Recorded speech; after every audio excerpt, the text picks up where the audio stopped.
Hey guys, it's Bronson. I want to talk to you today about my friend George Gammon, awesome guy, about his investing strategy he calls the 10-80-10 strategy. Now this strategy involves basically giving yourself cash flow, owning assets that protects you in inflation, gives you liquidity, and gives you upside for riskier type of investments. So I think you're going to love it. Go ahead and smash that like button. We're going to go over this in 3 easy steps. It's going to be great.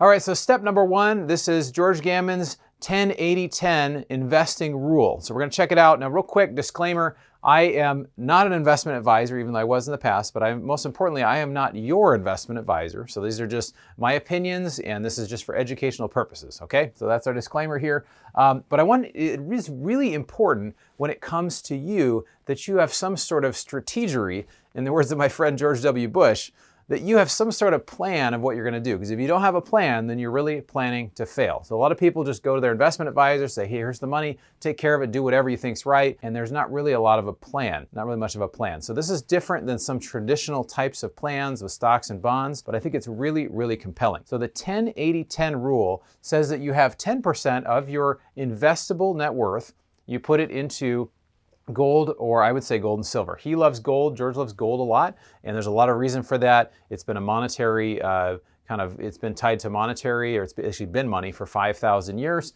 So that gives you liquidity. The 80% goes into cash flowing assets such as real estate, and basically assets that pay you to hold them. So that's 80%, so the lion's share of the bulk goes into that. The third thing is really when it comes to 10% in riskier assets. So maybe it could be Bitcoin. As you know from my prior videos, I'm not a huge crypto fan.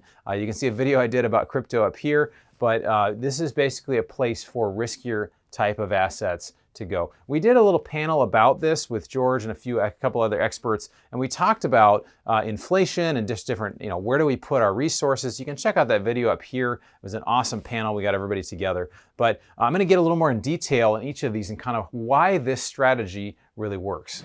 All right, so this is step number 2, why this strategy works. Now this strategy, the 10-80-10 rule, it's not wishful thinking. A lot of times what we do is we get into something that everybody does or something we've always done, give money to an advisor and say, hey, good luck, go for it, have fun. And we hope that maybe the stock market doesn't crash by 30% or 50%, which has happened historically over the years. So this strategy has a lot of upside. I'm going to get into why this strategy works, why it works better than some of the other strategies out there. So 10% goes into metals such as gold or silver. Again, George really loves gold. It has been a monetary, we looked at it as money for 5,000 years.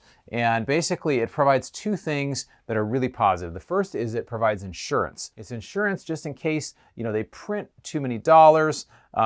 Your dollars are worth a lot less. This will hold its value because it's very difficult to create gold. Gold supply only increases about 1.5% per year. You can't just all of a sudden make more of it, and there's a cost to go get it. So it actually is a great hedge against inflation. It provides an insurance just in case we inflate or we hyperinflate, which has happened historically a number of times. You look at Zimbabwe, you look at Argentina, you look at Weimar Germany. So it's not outside the realm of possibility that could happen in the US, but it provides a protection even in times of minimal or moderate or high inflation. So it's important there. The second thing is it provides liquidity.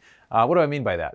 I mean that basically instead of storing money just in cash in the bank, because we've said this, Robert Kiyosaki says savers are losers, because if we hold on to cash during times of inflation, the value of our dollars are worth less. So having liquidity is important though. So if you buy gold or silver, you can take possession of it, you can have it stored somewhere, you can sell it pretty quickly, and you can get money that way. Another thing you can do is there's these third-party vaults outside the banking system that what they will do is if you have gold or silver there, they will loan you against the value of your stuff, or your gold or silver, and give you a loan against it. So what will happen is if you have $100,000 worth of gold stored at a vault, you can say, I'll borrow $75,000 against the value of that. They'll give you a decent rate, and it's a way you can get liquidity. So kind of like a home equity line of credit, but it's tied to gold and silver. Pretty cool thing that exists.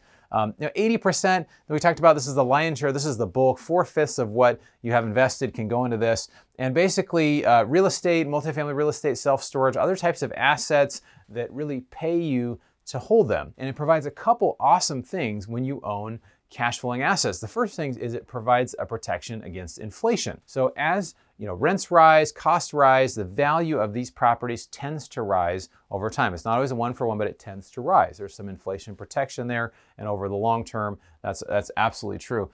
So we see there's an inflation hedge there. There's also another thing that happens is that you receive cash flow from these assets. So as you hold them, as they rise in value, you receive cash, and that typically rises over time as well. So it's a great place to store wealth. There's also a lot of tax advantages in doing stuff like this, particularly in real estate. Third thing really is 10% can be in riskier stuff, like we mentioned, cryptocurrency or stocks, something that has upside potential, right? Something that has the ability to increase substantially. So maybe stuff can double, triple, go up 5 or 10 times. Maybe there's venture capital or stocks or startups or other things that you can do. And having some upside is really, really helpful because you're able to capture that. So anyway, so this is an awesome strategy that basically you can do. And we're just going to talk the next step a little bit more about why this strategy works and just how to actually implement this. All right, so this is step number 3. How do you actually implement this, right? We all have lots of great ideas. We love watching videos. Obviously, you're watching this video to get educated on how to increase your wealth, but unless you actually take action, you take steps, nothing is going to change in your financial life. So we're going to talk about how. How do you actually implement this? A couple tips kind of going into it, especially on a couple levels on the gold and silver side, and then also on the more riskier asset side. So how you do it, really, we talked about this, 10% in gold or metals. Really, there's a question that comes, do you actually own physical metals or do you own ETFs? And I'll just say briefly, ETFs, they can be good for short term. One of the challenges with owning ETFs is that they own 1 ounce of gold or 1 ounce of silver, and they'll sell 10 to 20 shares or more of that same ounce. So what happens if there's a rush on the asset?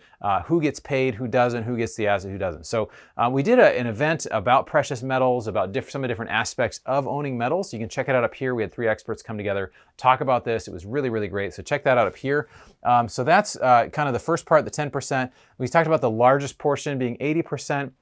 In real estate, could be multifamily, self-storage, mobile home parks, other types of cash flowing assets that pay you to own them. So how do you find out about these great deals, right? That is a real good question. Well, I'm glad you asked, because we did another video talking about that up here about how you find great deals that have to do with cash flowing assets, particularly in multifamily space. So this is kind of a way that you can find more. So if you go to meetups, if you live in a large metro or a mid-sized metro area, you'll find some meetups that talk about real estate, talk about different forms of investing. Encourage you to go to those. You'll meet other investors. When you ask other investors, hey, what's worked out for you? Who have you invested with? Who should I avoid? What's been your best and worst deal? It's really going to speak to you in a different way because you're not being pitched really by anybody. You're just talking to another person that's a peer that's basically done this in ways that they've been successful or challenges they've had. I go to at least 12 conferences a year. I think it's very, very positive to go to conferences. And then podcasts are also another great way to find about deals. So we do a real estate podcast or different sorts of types of investments. It's called The Mailbox Money Show, and you can find it also on this YouTube channel. You can find some of the videos on that as well. We talk about different asset classes that have to do with this and interview people that do those deals. So the last 10% here, there's all kinds of stuff you can do. We talked about cryptocurrency, stocks, there's gold mining stocks, there's venture capitalists. I'm working on a house flip right now. So there's lots of different things that you can do. So anyway, these are some things that you can do to take action. And I just want to know from you in the comments, what's one action that you're taking to grow your wealth? And also, what do you think about this 10-80-10 strategy? Is this something that you're doing? Is this something you're open to? Love to see it down below. If you made it this far, consider subscribing, and we're looking forward to seeing you on the next video.